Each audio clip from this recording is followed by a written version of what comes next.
everyone, welcome back. It's Miss Wagers, and we are going to continue with lesson 2 today, reading Lunch Money, chapters 5 and 6. And we have lots to read, so we're going to jump right into our learning intentions, which are actually the same as our last lesson. So we are still learning to use text evidence and visuals so that we can describe characters and their actions. And we know we are successful when we can identify characters in the story, identify visuals in the story, and then use visuals and text evidence to describe the characters and their actions. So we're working on those 3 things today. We do have some vocabulary to go over, and we're going to go over it pretty quickly so we have plenty of time to read. The first word we have is logically, and that means in a way that shows clear reasoning. So you can think about that like a puzzle. In a puzzle, every piece has to fit and it has to make sense with the picture and both with the actual shapes of the pieces. So logically is in a way that makes sense or has clear reasoning behind it. Then we have the word bargain. And the word bargain means something bought more cheaply than expected.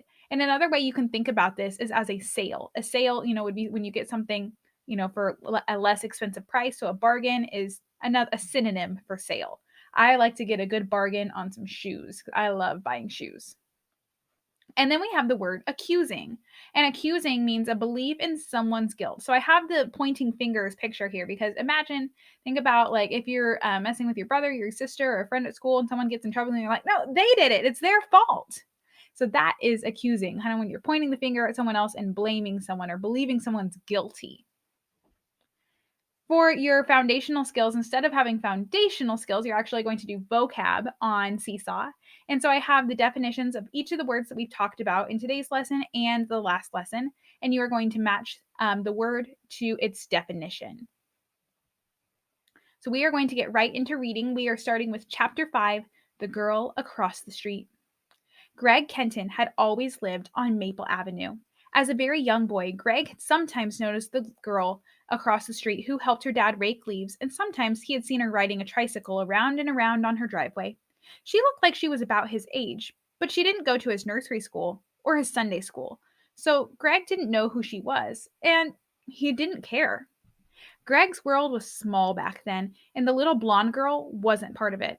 Greg noticed the girl the way he noticed the neighborhood dogs, or the color of the flowers growing next to the front walk, or the blinking yellow light at the corner. Even when they both started kindergarten at the same school, Greg went in the morning and the girl went in the afternoons. It was like they lived on different continents. The concrete ocean between them was only 35 feet wide, but young children never crossed it alone. Because imagine, as a kindergartner, probably not crossing the street by yourself.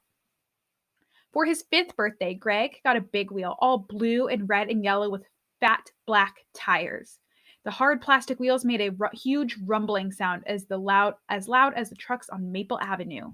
And so I did include a picture of a big wheel for you so you can see that a big wheel, it was really popular back when Miss Wagers was a kid, especially. But they were like plastic trikes, but the front wheel was really big. And so they were really fun to ride because you could go really fast. The first day he had it, Greg rode his big wheel for at least 2 hours. Over and over, he rocketed down his driveway, yanked the handlebars to the right, and then roared along the sidewalk. His curly hair swept back from his high forehead. And when he noticed the girl across the street sitting on her front steps watching him, Greg poured on an extra burst of speed and smiled and waved as he went grinding by. The little girl waved back, but she didn't smile. Then, late one afternoon, about a week later, the little girl wasn't sitting on her steps when Greg went outside to ride. She was thundering around and around her driveway on a big wheel of her own, except hers was pink and green and white. I had a big wheel that was pink and green and white, y'all. And when Greg went speeding out of his driveway and zipped along the sidewalk, she did the same thing, a mirror image. And when Greg stopped at the corner of 10th Street and headed back toward his driveway, so did the girl across the street. When he sped up, so did she. When he jammed his feet to the ground and slammed to a stop, so did she. Because, guys, these big wheels, they didn't have brakes. You just had to put your feet down. Greg was annoyed, but he pretended to ignore her. He turned and slowly pedaled up toward the corner at 10th Street again. He didn't look, but he could tell by the sounds that the girl was doing the same thing over on her own sidewalk. Greg turned his big wheel around and put his feet on the pedals. Then he looked across the street. The girl had turned her big wheel around too, and she looked back at him, smiling.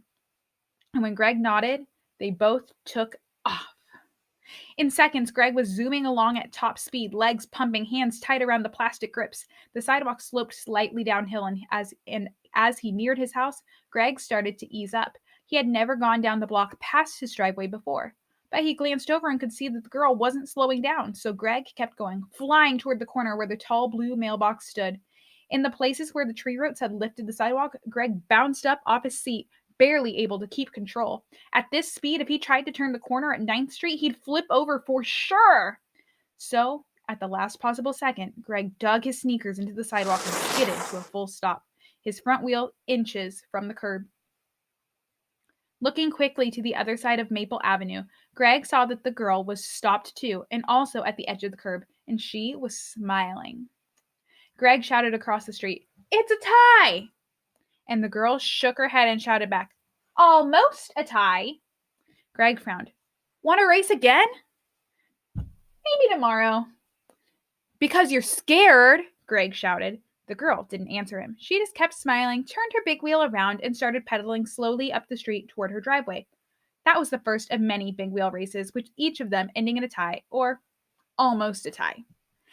And soon, Greg had learned the name of the girl across the street, Mara Shaw. So, what do Greg and Mara learn from the event on pages 40 and 42 here when they're getting these big wheels? So first, it says Greg rode his big wheel all around, and he saw that Mara was over there and kind of watching, but he didn't care that she was watching. He was like, whatever. I'm not going to talk to you. I don't know you. But then she becomes this copycat, right? And now she's doing the exact same thing, and she also has a big wheel. So it seems like Mara is always trying to keep up with Greg and see what he is doing. She likes to do the same thing, and they're always trying to race, and it seems like they're very competitive. So based on this information, what can you predict might happen with their comic book sales? What do you think is going to happen, y'all?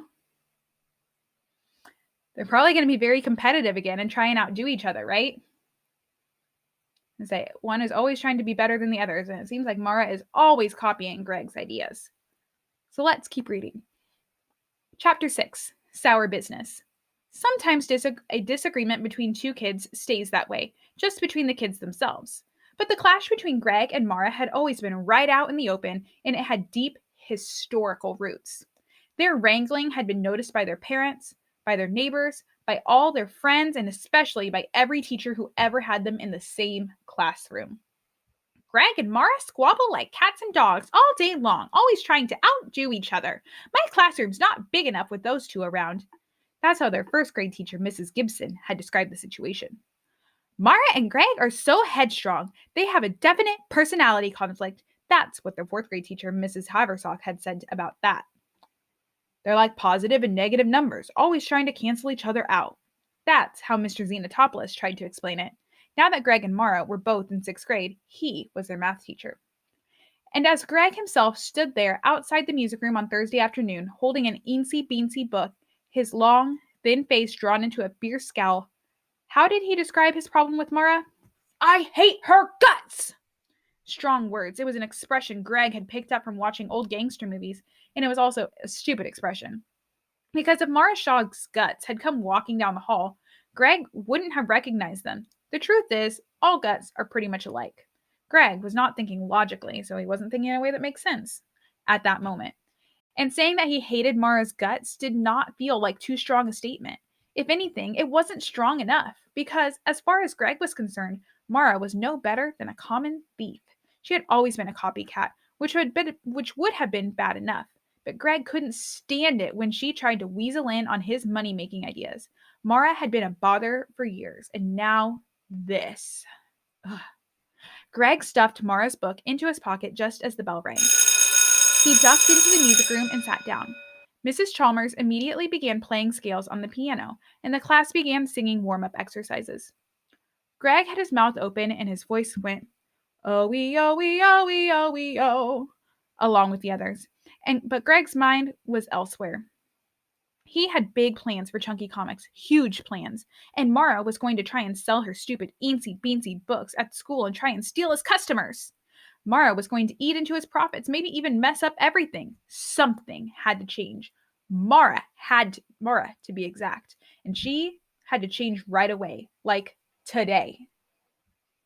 So y'all, how does Greg feel about Mara? Think about this with our learning intentions for today. Thinking about our characters and how what kind of traits they have. How does he feel about her? He hates her guts, right? I mean, he said it himself. I hate her guts. He feels like she's a copycat, like she's a thief. She always has to do everything that she does. So Greg is very fierce in competition with her, and he really does not like Mara. He sees her as a threat. But as Greg sifted through his past experiences with Mara, one particular incident jumped into his mind, and it did not give him much reason to hope. Greg's first business outside his home was a lemonade stand. He had sold his first cup of lemonade at the end of June during the summer after second grade, and he stuck with it every hot, sunny day all during July and August. The next summer, he sold lemonade again, and his customers came back. The second summer, he started using the honor system. People served themselves and just dropped quarters through a slot in the lid of a glass jar. That left Greg free to make money doing something like mowing a lawn at the same time. The first really hot day during summer after fourth grade, he set up shop once more. His new sign announced, Greg's Ice Cold Lemonade, just 25 cents. Less than an hour later, the trouble began, because there was Mara Shaw right across the street, setting up her own lemonade stand under a bright beach umbrella with a big sign, Mara's Tasty Lemonade, only 20 cents. All afternoon, Greg had watched helplessly. About half of his customers stopped and bought lemonade from Mara. 2 days later, on a Saturday, it got hot again, and by noon, there was Mara sitting under her umbrella selling bargain lemonade. Remember, bargain is cheaper than expected, right? However, Greg had been thinking. He loaded an ice bucket and 2 jugs of lemonade onto a red wagon. Then he began pulling the wagon around the neighborhood, delivering cold cups of lemonade right into the sweaty hands of the people who were outside mowing and trimming and working in their gardens. Direct delivery was a great idea, and some people bought 2 or 3 refills. Greg was making good money. But 20 minutes later, there was Mara on the other side of the street pulling a wagon, selling her lemonade in exactly the same way. Greg had gotten furious. He looked both ways and then he'd marched across Maple Avenue and planted himself in front of Mara on the sidewalk. She'd pushed a few strands of damp yellow hair up off her forehead. She looked Greg right in the eye and said, "You're in my way." Greg shook his head. "No, you're in my way. You're the one who's stealing my customers and my ideas." Mara didn't blink. "I can sell lemonade if I want to. Anybody can. Like my mom, she sold lemonade when she was little. She told me so, and I can pull my wagon around anywhere I want to." Then Mara had taken a step closer and put her freckled nose about 3 inches from Greg's, her eyes big and blue and absolutely fearless. "So get out of the way." Mara probably outweighed him by 15 pounds back then, and Greg hadn't wanted to have a shoving match, so he'd moved off the sidewalk. But as her wagon went by, he had kicked the back wheel and said, "Why don't you try coming up with an idea of your own?" Mara said, "Maybe I will." And after that, she stuck out her tongue. "Yeah," said Greg, "except you don't even have a brain." "I do too." "So prove it," said Greg. "Maybe I will," Mara said again. And Greg said, "I doubt it. Brainless." For about a week after that, Mara didn't show up on the lemonade trail, and Greg had thought, "I guess I told her." The weather stayed hot, and Greg had been making $2, sometimes $3 or $4 a day. Then, one afternoon, he'd spotted Mara going from door to door around their neighborhood. She was wearing a yellow dress and white socks and little black shoes, and she was carrying something in a wooden picnic basket. Greg couldn't tell what Mara was selling, but he could see that money was changing hands. He had watched for about 10 minutes, dying to know what she was up to. Finally, he couldn't stand it. Greg slipped out his side door, ran across the backyard, trotted down the alley, tiptoed between 2 houses, and hid in the bushes next to the Jansons' front porch. He'd had to wait almost 10 minutes, crouched in the scratchy hemlock branches, swatting at the mosquitoes. Then Mara had crossed the street and walked up the Jansons' front steps. Her feet on the wooden porch sounded like a bass drum. Greg heard the bell. Then little footsteps came running and someone bumped into the storm door. Mara said, "Hi, Timmy. Is your mommy home?" Timmy Jansen was about 3. After a long pause, he said, "She's my mommy." Mara said, "Uh-huh. Can you call your mommy for me?" Timmy said, "She's my mommy." Mara laughed and said, "I know, so just turn around and shout, 'Mommy, someone's at the door.' You can do that, right? So call her. Go on, call her. Your mommy is home, isn't she?" Another long pause. "She's my Mommy! Mara gave up, and she called through the screen, Mrs. Jansen! Mrs. Jansen, it's me, Mara Shaw. Is anyone home? Greg had heard bigger footsteps, and then, oh, hello, Mara. Don't you look pretty today? It's not Girl Scout cookie time. Is it? No, I'm selling pot holders. I made them myself. Over in the bushes, Greg had almost burst out laughing. Pot holders? That is so dumb. Mrs. Jansen thought otherwise. These are beautiful, Mara, so colorful. And you say you made them all by yourself? Uh-huh. Well, I want 2 for myself, and these blue and pink ones will go perfectly in my sister's kitchen. How much are you charging? $2 each. Oh, a bargain! I'm going to buy an extra pair for myself. Greg heard Mrs. Jansen walk away, come back, and open the storm door. And then Greg heard his favorite song in all the world, the whisper of a crisp bills as the money was counted out, except the bills were being counted into Mara's open hand. Here's a 5 and 6, 7, 8, 9, 10, 11. Would you mind taking 4 quarters? Not at all. Greg heard the coins. Then Mrs. Jansen had said, and that makes $12. Mara said, thank you. And thank you, Mara. We'll think of you every time we use these pot holders in the kitchen. Won't we, Timmy? And Timmy said, she's my mommy. Greg had heard enough. He slipped out of the bushes and scooted between the houses and ran home. It was hot, so he'd gone to the refrigerator and poured himself a glass of his leftover lemonade. It tasted sour. Greg remembered grabbing a pencil and memo pad so he could do some calculating. If Mara had gone all around the neighborhood, and if every mom who was home had bought a couple of pot holders, then she might have made as much as $50 in one afternoon. $50 was serious money. Then the doorbell had rung, and his mom had called from the basement. Greg, would you see who's at the door? It was Mara. She'd smiled at Greg and said, hello, little boy. Is your mommy home? Greg glared at her, and then he grinned and said, she's my mommy. Mara's blue eyes had gotten wide and then narrowed. She pointed an accusing finger and said, you were spying on me over at the Jansens, weren't you? Greg's grin got bigger, and again he just said, she's my mommy. Then, whomp! He'd slammed the door in Mara's face. It felt so good. The bell rang again, and as he opened the door for the second time, Greg called over his shoulder, Mom, there's something at the door. It's for you. Greg's mom had bustled into the front hallway. Mara, I was hoping you'd be coming. Mrs. Altman called and said you were walking around selling the prettiest pot holders. I hope you have some nice ones left for me. Greg had gone up about 4 steps on the front hall stairs and leaned against the banister so he could look over his mom's shoulder. There was a yellow cloth covering the bottom of the basket, and the pot holders were arranged so they looked like diamonds instead of squares.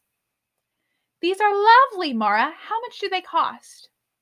Mara had hesitated half a second, and then she said, $3. 3? Greg said. I thought they were $2 each. But Mara held her ground. I've only got 4 left. And these are my best ones, so these are $3 each. Greg had known exactly what Mara was doing. She was raising her prices, trying to discover the most a customer would actually pay. It was a smart thing to do, something Greg would have done himself.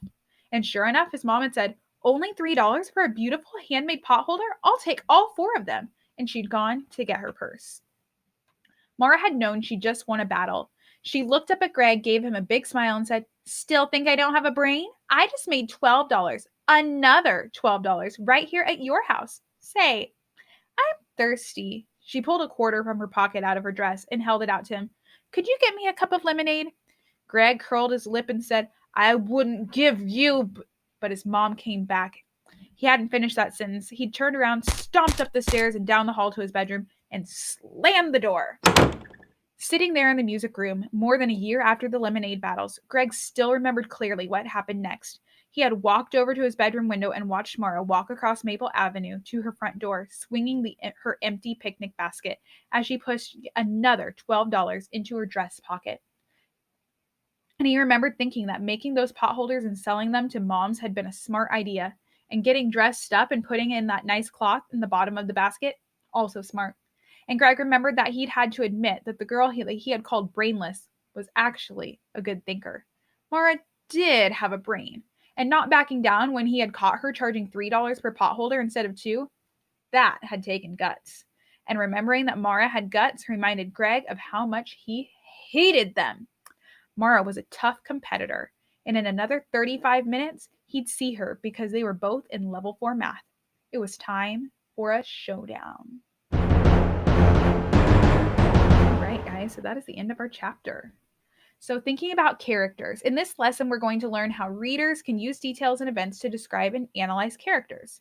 The author's use of details such as their illustrations can help the readers visualize story events.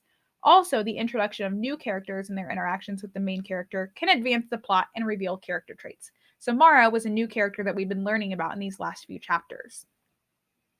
So I first want you to think, when we're thinking about visuals, since that was part of our success criteria for the day, was to think about, what does this visual on the page tell you about Greg and Mara? Well, we can clearly see that they're arguing or they're not getting along here. So I can tell you that maybe Greg and Mara aren't really friends, right? So this visual is giving us that picture for our minds to see that Greg and Mara, they're always button heads and not getting along. And then how do these visuals add to our understanding of the story?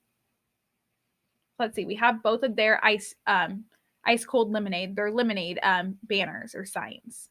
So we can see Greg's is right there. And I mean, his is cool. And then Mara, she's always trying to outdo Greg a little bit. So look at, she made those bubble letters and then she made the price a little bit cheaper. She put that cursive. So it seems like, again, she's really trying to outdo Greg a little bit. And so how do you think this story would be different if we didn't have these pictures? I mean, while the story would be the same because the text describes a lot of it, having these pictures just gives you even more of an idea of how much Mara and Greg are really in competition. Even down to, like, it wasn't just the price, like was described in the text, how Mara made her price cheaper, but also like her sign, she made it cuter. And remember, it also had talked about how she had that umbrella. But seeing the pictures of their lemonade signs kind of shows exactly how much Mara is trying to one up Greg. So we're going to finish up with our learning intentions for today. We were learning to use text evidence and visuals so we could describe characters and their actions. We know we were successful when we can identify characters in the story. So again, we have Greg and Mara was one of our newer character being introduced to us. So check. Identify visuals in the story. So we've done that throughout the last lesson and then today with those pictures of Greg and Mara and also their lemonade signs. Check.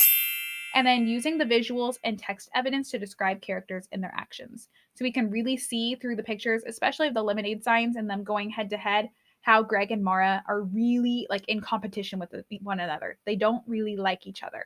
All right, check. And for your reading response, you have 2 questions. So describe what happens when both Greg and Mara open the lemonade stands, and then what does that tell you about their characters? So we've already talked about that a bit in this lesson, and I hope that you can think about that a little bit more and get your answer down on Seesaw and make sure that you're using complete sentences. That is all for today, guys. I hope you have a wonderful day. Be kind to one another, do all of your work, and I will see you guys in the next lesson. Bye.